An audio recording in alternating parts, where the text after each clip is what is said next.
務所の活動と、研究室の活動がほぼ同時に始まったということもあって、僕にとってはその研究室の活動と事務所の活動っていうのは本当に表裏一体の関係にあったんですよね。で、あえて言うと建築の実務の設計っていうのは予算のこともあったりスケジュールのこともあったりとか、いろんな現実的なことがあって、そういう中で突っ走らなきゃいけなかったりいけないことがたくさんあるわけですけど、一方で建築を考えるっていうのは広く社会のことや人間のこととか、あるいはもちろん環境のこととかいろんなことを考えるわけですけど、そういうものを一つのプロジェクトを通じてもっともっとやっぱり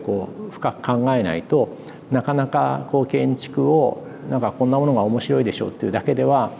作れないなというふうな思いもあったので、そういうものをとにかく行ったり来たりしながらやるっていうのが大変重要な僕の中での柱になってたんですけど、研究室の活動はどちらかというとこれまであんまりきちっと発表をしてこなかったので、建築の事務所の展覧会はいろんなところで展覧会に出させていただいたりとか、雑誌に発表したりっていう機会があったんですけど、なかなか研究室の活動はそういうのができなかったので、これを機に改めてきちっとお伝えをしようかなということで、今回こういう展覧会を企画させていただいたということです。今お話したように事務所はもう毎日走り続けなきゃいけない場所なんですけど、研究室はもう少し何か脇道にそれたり振り返ってみたり、いろんなことをすることが許される場所でもあると思っていたので、そういうことをする場所でもあったなとは思いますね。事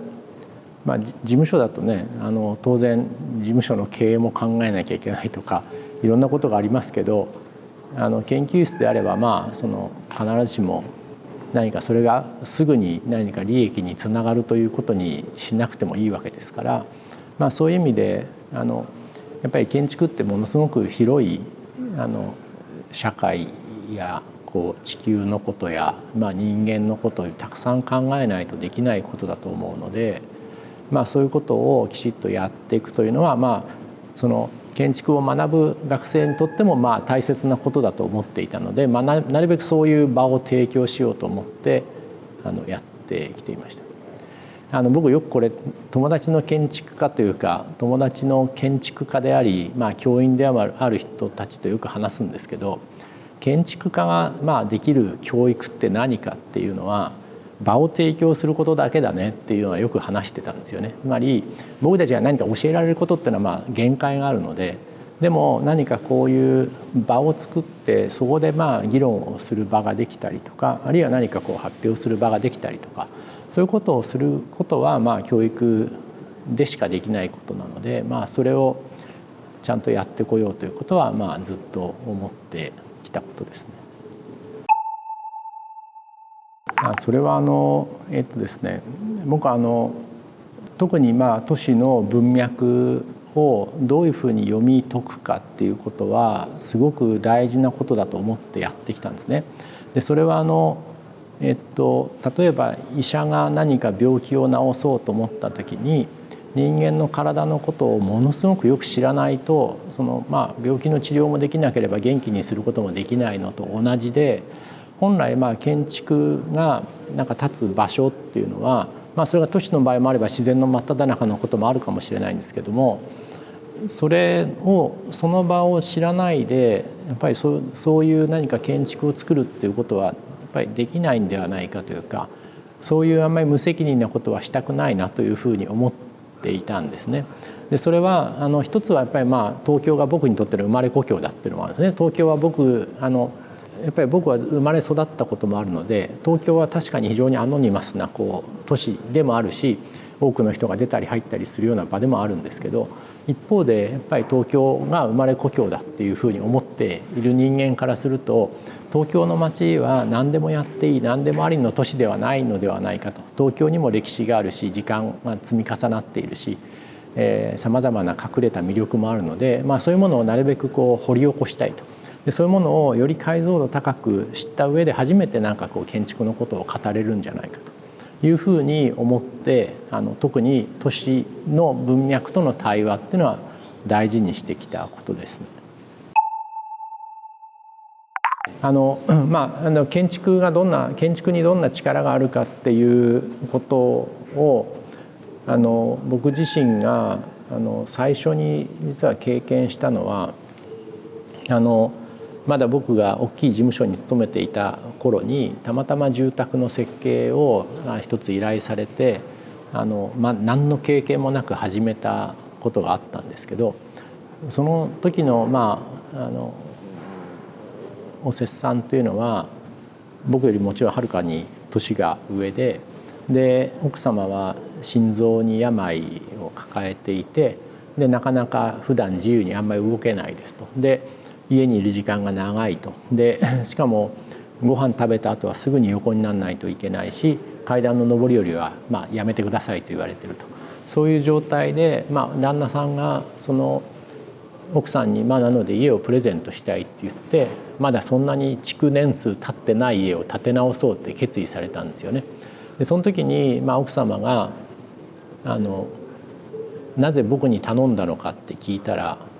どんなものができるかわからないからだって言われたんですよね。つまりどんなものを作るか分かってる建築家であればなんとなく予想がついてしまうけど私はそれ以上のものを求め何かもっと期待していることがあるんですって言われてそれで始めたんですけど始めればもちろんいろんな議論があって時にはもう意見が収束しないようなこともあったんですけどでも何か僕はこうしたらきっと良くなるだろうなっていうふうに思ってやった家が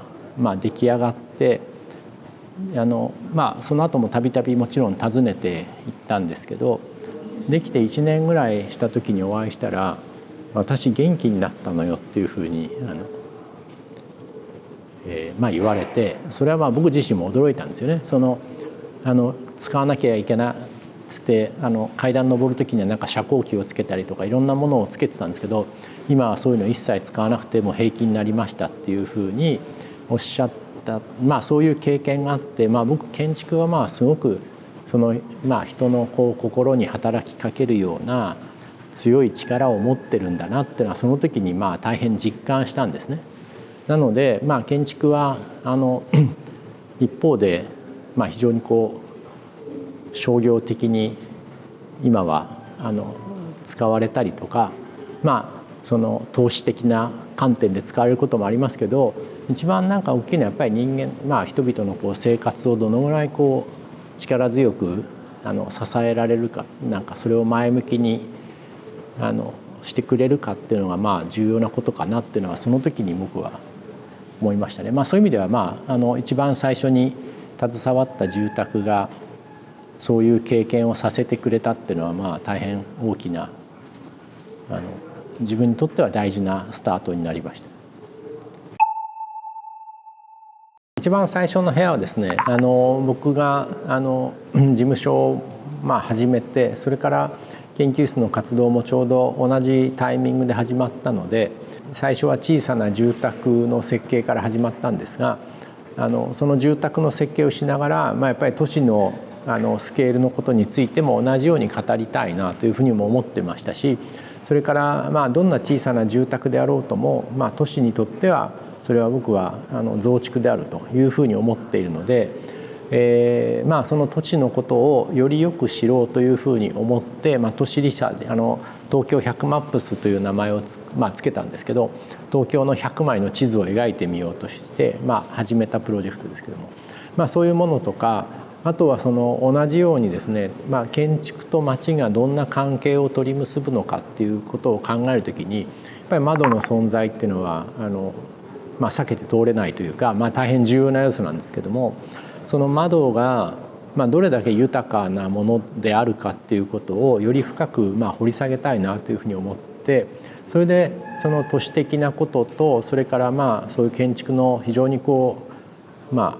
本的な要素である窓のリサーチから始まってるんですね。でそこからだんだん少し活動は都市的なスケールの方にも広がっていまして都市の文脈をそれなりに理解しつつ、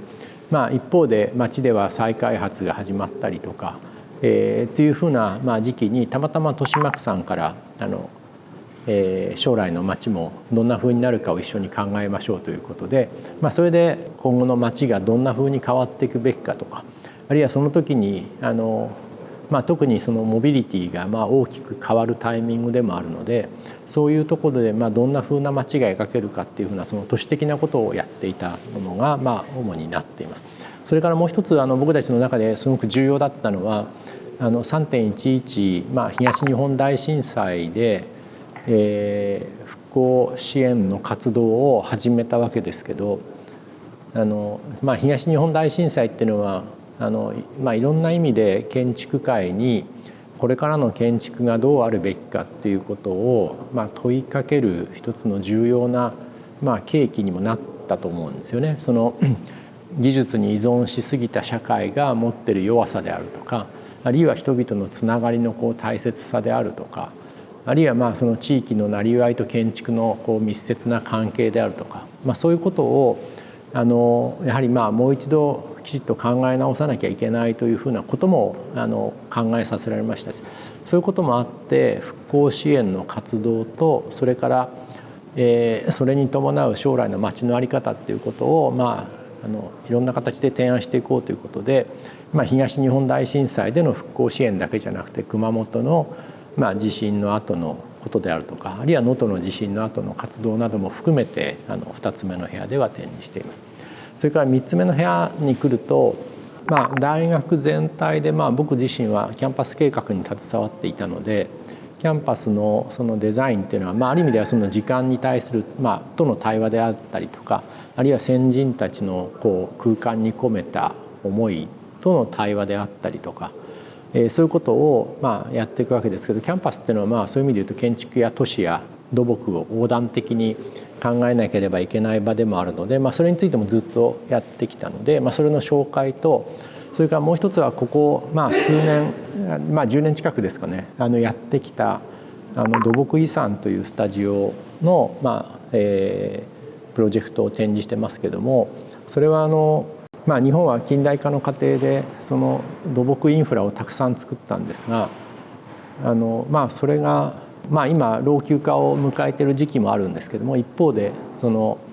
役割を終えてしまったものもたくさんあると。でそういうものが未来に対してどういうふうに使っていけるのかっていうことを考えようということで、その土木的なインフラ、町に残ってしまった巨大な構築物、それをどう使うかっていうふうなことで取り組んだプロジェクトが3つ目になります。で最後この部屋はバイシクルアーバニズムって僕たちが呼んでいますけれども、自転車の目線でもう一度都市を考え直そうというふうにしたプロジェクトです。で今僕たちが暮らしている都市は、やっぱり20世紀に考えられたこととか20世紀に作られたことがやっぱり中心になってるわけですね。でその一番大きなのはやっぱりモビリティなんですね。車でみんなが自由に移動できるようになって、都市と郊外っていう住まい方っていうか、そういうものができたりとか、あるいは高速道路でいろんなところに移動できますっていうふうなこととか、移動距離が一気に伸びたりとかっていうことも含めて、やっぱり車前提に作られた都市構造を持ってると思うんですけども、今その車は自動運転のような話が出てきて、もしかしたら車の流通は一気に減ってしまうかもしれない。車実際今減りつつありますけど、あるいは小さなモビリティがたくさん出てきていて、で都市の中の移動の在り方が大きく変わろうとしているタイミングなので、もう一度やはりその20世紀的な都市を次の時代に向けてどういうふうに読み替えていくことができるのかっていうことをやろうとしたのがこのバイシクルアーバニズムなんですね。なのでこれは今ある既存の道路やあるいは構築建築などを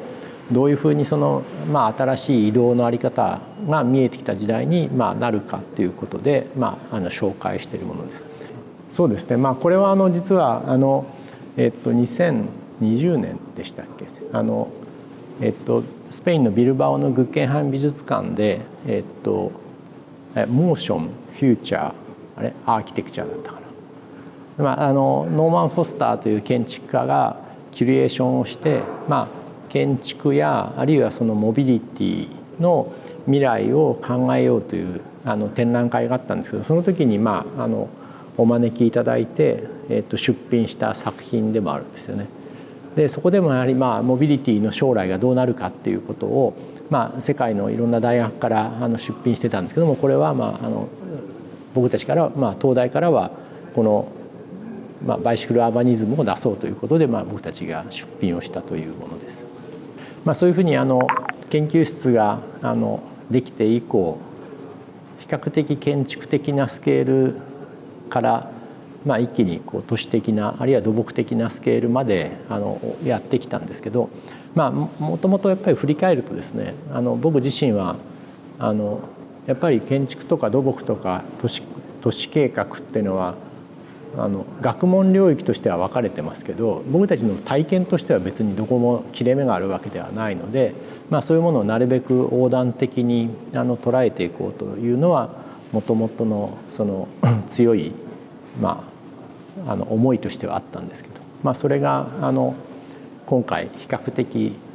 よく分かる形で展示ができているかなと思います。でもそうですね、建築はそういう意味で多くのなんて言うんでしょう、人たちを本当に元気にすると思いますし、何か生きる力というか、ちょっとなんか実は僕自分の家もつい最近建て直したんですけど、それは主に主としては僕の父親のために作ったような家なんですけど、大変高齢だった父親がやっぱり家を建てるっていうプロセスの中で語ったこととか、あるいはなんかそこに向ける夢であるとか、そういうことってものすごく生きるなんか動機づけになってたと思うんですよね。なので建築はなんかやっぱりそういう太古の昔から続くものを作って家を作るっていうことのなんか前向きなことっていうのはやっぱり一番大きなことだと思うので、そのことをやっぱりなんて言うんでしょう、忘れないようにというか、そういうことは建築家にできる非常に貴重な仕事の一つだなと思っているので、そういうことに対する夢はずっと抱き続けていただきたいなと思います。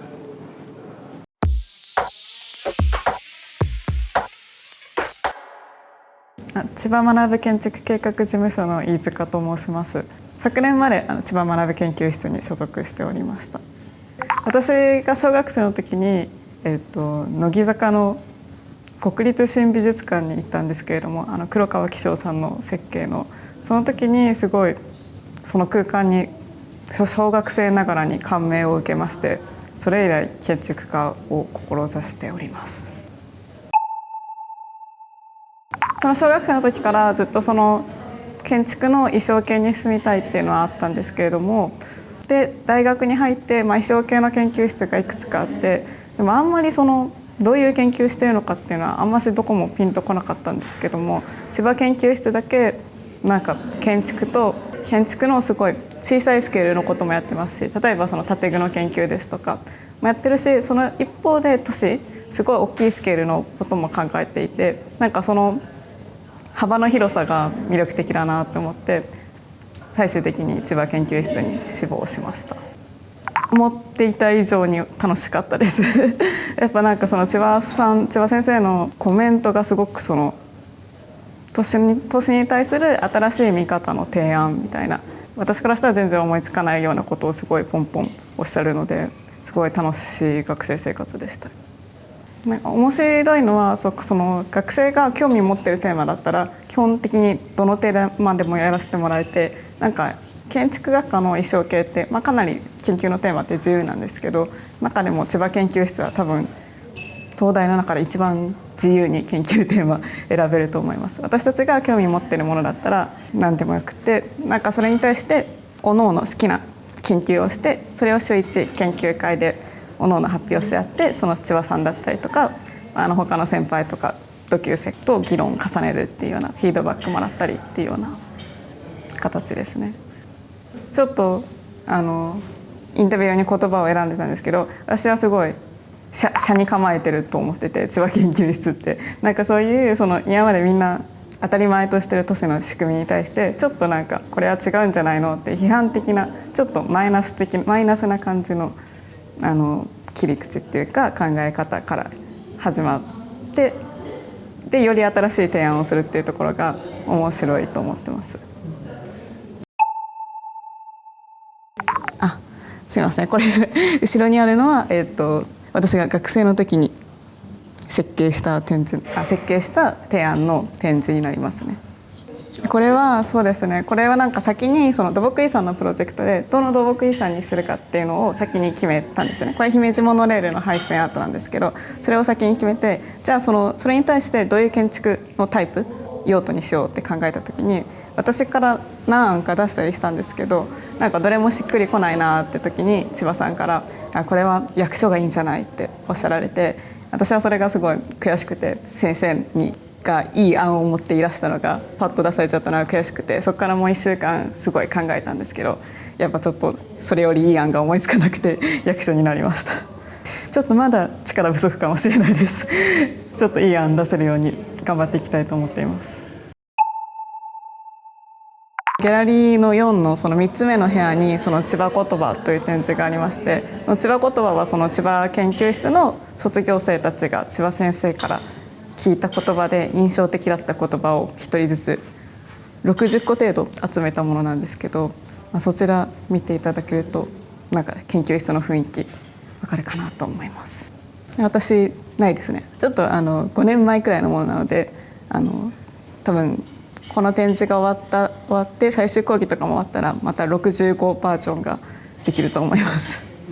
もう決めてて、どこ？お部屋探しはエイブル、お部屋探しはエイブル、お部屋探しは検索より相談だ。エイブル。もう決めてて、就職先は初任給で選んじゃダメだよにしようと思ってます。それを聞いて結局今の会社にいるので、その都市への見方っていうか、都市の再解釈っていいますか、その読み替えの見方の面白さっていいますか、その視点の切り口の新しさっていうか鋭さがやっぱ他の人にはないなと思ってまして、もうちょっと千葉先生の下でその切り口のなんでそういう発想ができるのかっていうところを勉強したいなっていうふうに思って会社までついてくることにしました。かなりみんなストイックにやられてると思います。延長線にあるところもありますね。やっぱその研究室でしたようなちょっと抽象的な議論っていいますか、建物そのものには関わらないような議論をしたりもしますけど、やっぱり実務ですのでそんな話ばっかしてるわけにもいかないので、かなりスピード感だったりとか